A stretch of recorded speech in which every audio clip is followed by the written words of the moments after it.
Welcome back to Educator.com's English Grammar course. This lesson is on conjunctions. Let's get started.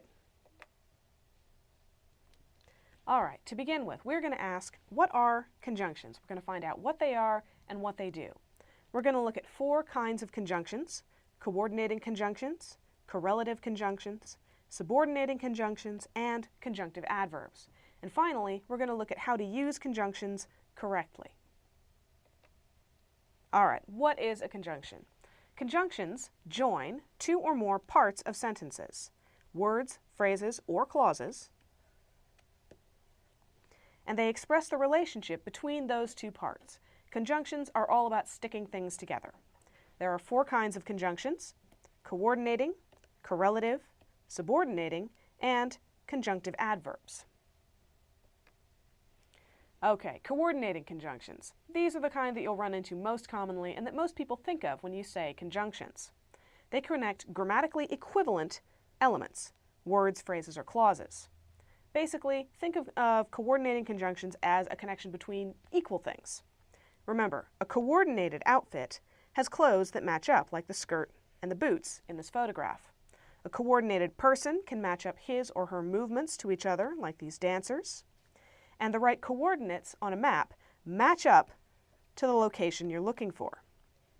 So, if you're trying to remember coordinating conjunctions, just remember matching. These are the coordinating conjunctions in English: and, or, nor, for, but, so, and yet. If you see one of these, it could very well be used as a coordinating conjunction.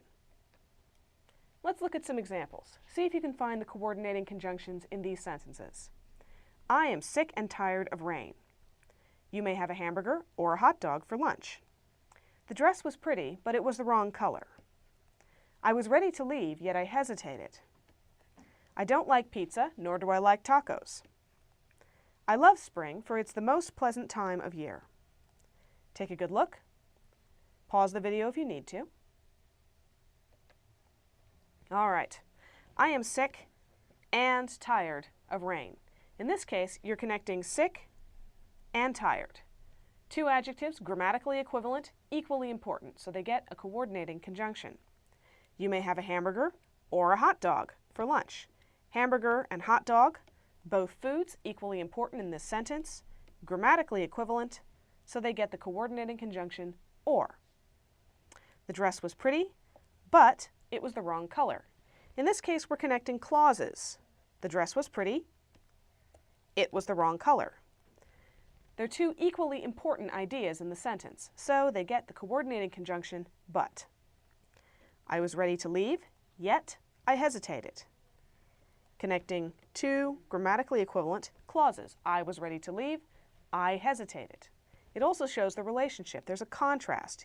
You use yet and but to show contrast, you use or to indicate alternatives, and you use and for combinations. I don't like pizza, nor do I like tacos. Once again, grammatically equivalent, connected by nor. And finally, I love spring, for it's the most pleasant time of year. In this case, you're talking about cause and effect, which is what for is most commonly used for. All right, correlative conjunctions. Correlative conjunctions always come in pairs. They also connect grammatically equivalent elements. To remember correlative conjunctions, remember relatives always come in groups, like these twins, just as correlative conjunctions always come in pairs. Let's take a look at some examples. All right, here's what I mean by pairs. Both and, not only but also, not but, either or, neither nor, whether or, and as. You will always find both of these conjunctions used in the same sentence if they're acting as a correlative conjunction.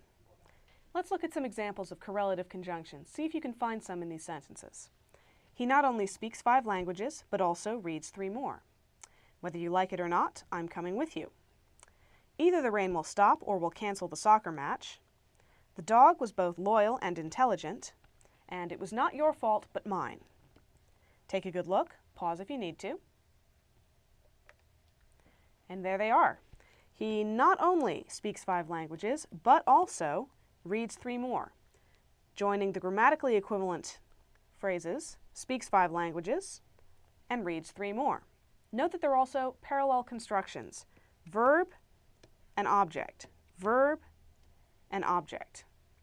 All right, whether you like it or not, I'm coming with you. Again, equivalent, you've got a choice. You like it or not. Either the rain will stop or we'll cancel the soccer match. The dog was both loyal and intelligent, and it was not your fault, but mine. Again, joining your fault and mine, grammatically equivalent since mine here is standing in for my fault. All right, subordinating conjunctions. Subordinating conjunctions are adverbs that introduce subordinate clauses. They're different from regular adverbs because they connect subordinate and independent clauses and show the relationship between them. Remember, a subordinate ranks below a supervisor or commander, just as this fellow saluting does.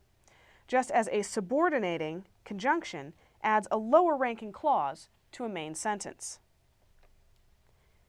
Here are some examples of subordinating conjunctions. After, although, as if, because, before, even if, even though, how, if only, now that, once, rather than, since, so that, than, that, though, unless, until, when, whenever, where, wherever, whether, and while. Let's look at some examples. Because the dog barked all night, I got very little sleep. The police arrived after the bank robbery was over. After dinner, I went home, where I tried to finish my homework. I will go with you wherever you go. I'll bring Chips to the party unless you want to do that.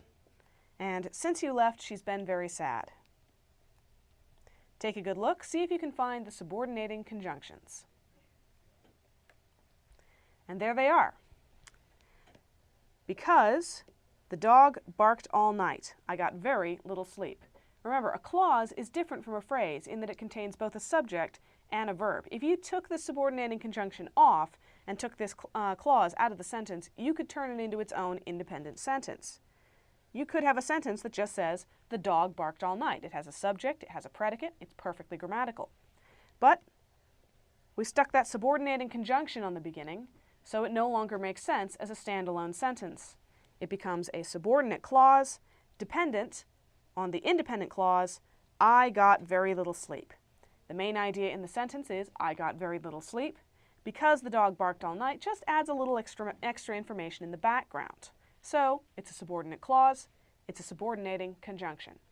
Similarly, the police arrived after the bank robbery was over. Again, subordinate clause, depending on the main clause, the police arrived. After dinner, I went home, where I tried to finish my homework.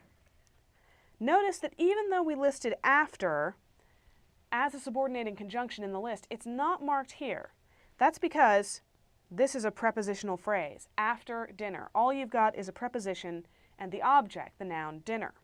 It's not a clause because it doesn't have a verb, so it cannot be a subordinate clause. I will go with you wherever you go. Once again, you've got that subject and verb, you and go, and the subordinating conjunction, wherever. I'll bring Chips to the party unless you want to do that. Once again, you want to do that could be a sentence by itself. It's got the subordinating conjunction unless stuck on the front, so it's a subordinate clause depending on the independent clause. I'll bring Chips to the party, the main idea. And since you left, she's been very sad.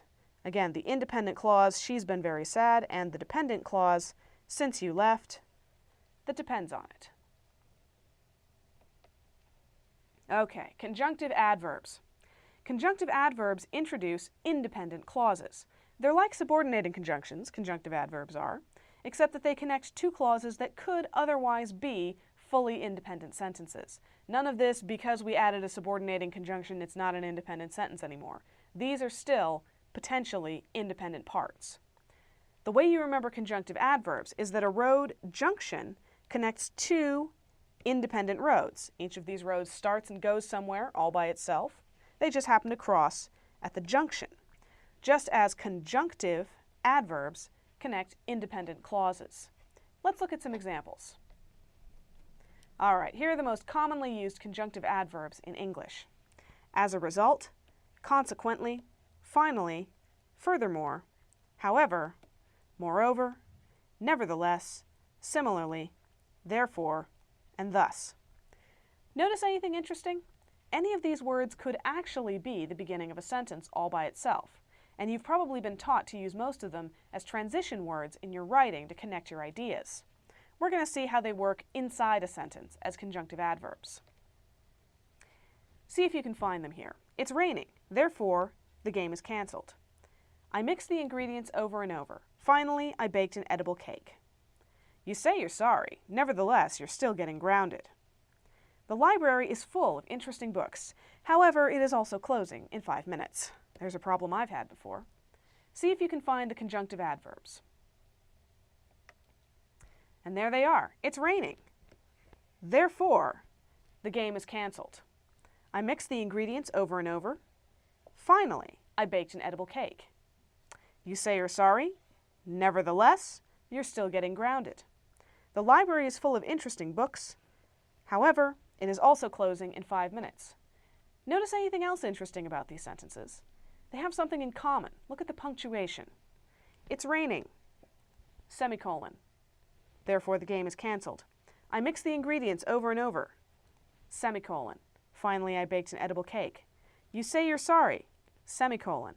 The library is full of interesting books, semicolon. You will very, very often see semicolons used just before conjunctive adverbs because semicolons are used to join independent clauses. That's what they're for. So, if you've got a semicolon in there, look for a conjunctive adverb. I mixed the ingredients over and over. Finally, I baked an edible cake. Either one of these pieces could be an independent sentence all by itself, conjunction and all, or in this case, conjunctive adverb and all. That semicolon is all that sticks them together. You say you're sorry. You're still getting grounded. The library is full of interesting books. It is also closing in 5 minutes. So when you see conjunctive adverbs, they go with semicolons. And when you see a semicolon, you might just be running into a conjunctive adverb. Now, here's how to tell conjunctive adverbs from subordinating conjunctions. Let's look at these two versions of a sentence we just saw.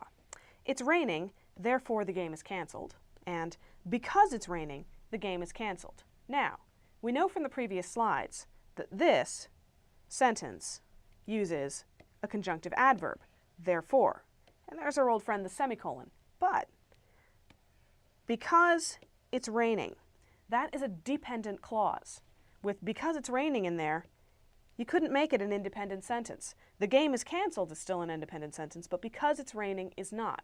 So if you're ever trying to figure out whether you've got a conjunctive adverb or a subordinating conjunction, see if you can figure out whether the clauses in the sentence are both independent or not. If you have a dependent clause, you have to have a subordinating conjunction.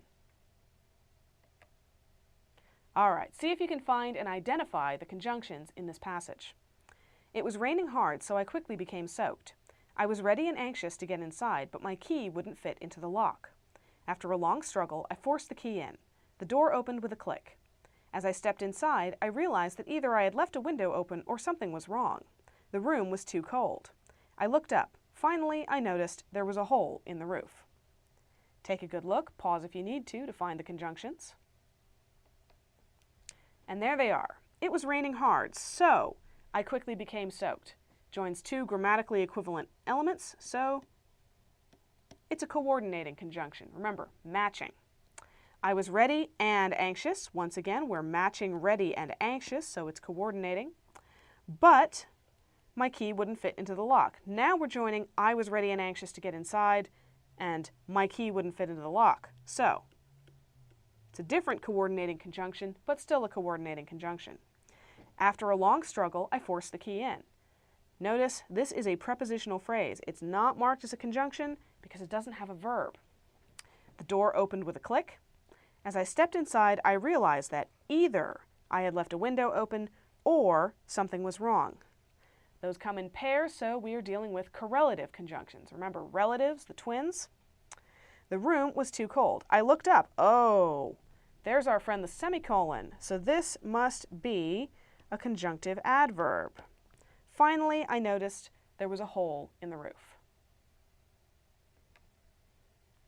Okay, here's how to use conjunctions correctly. Use coordinating conjunctions to join two equal grammatical elements. Remember the coordinated outfit, matching. Use correlative conjunctions in pairs, either or, neither nor, etc. Remember that relatives come in groups. Use subordinating conjunctions to introduce a dependent clause. Remember that a subordinate depends on his or her superiors. And finally, use conjunctive adverbs to connect independent clauses. Remember the junction of two equal roads. See if you can figure out which conjunction goes in each of these sentences. I plan to eat bacon, blank, eggs for breakfast. You're a terrible liar, blank. I always know when you're not telling the truth. We'll go outside, blank, it stops snowing. Blank, the guitarist, blank, the drummer seemed to know how to play the band's new song. Blank, the movie was terrible. She enjoyed it, blank, it was funny to watch. All right, I plan to eat bacon and eggs for breakfast. You knew that you were going to need a coordinating conjunction there because you're joining bacon and eggs, grammatically equivalent, so you need a coordinating conjunction. You're a terrible liar. Therefore, I always know when you're not telling the truth. Well, that semicolon should have been your clue. You have two independent clauses right there. You're a terrible liar. I always know when you're not telling the truth. We'll go outside when it stops snowing. Well, there we have a subordinate clause, so we must have a subordinating conjunction. Neither the guitarist nor the drummer seem to know how to play the band's new song. Well, here you have conjunctions that come in pairs, so they must be correlative. Although the movie was terrible, she enjoyed it because it was funny to watch. Although the movie was terrible and because it was funny to watch, neither of them can stand alone as an independent sentence, so they must be subordinate clauses, so these are both subordinating conjunctions. All right, see if you can find the conjunctions here. You can fool some of the people all of the time and all of the people some of the time. However, you can't fool all of the people all of the time. Abraham Lincoln. If music be the food of love, play on. William Shakespeare. Can you find the conjunctions? There they are. You can fool some of the people all of the time and all of the people some of the time. Some of the people all of the time and all of the people some of the time. They're grammatically equivalent, they're even parallel, so you know you have a coordinating conjunction.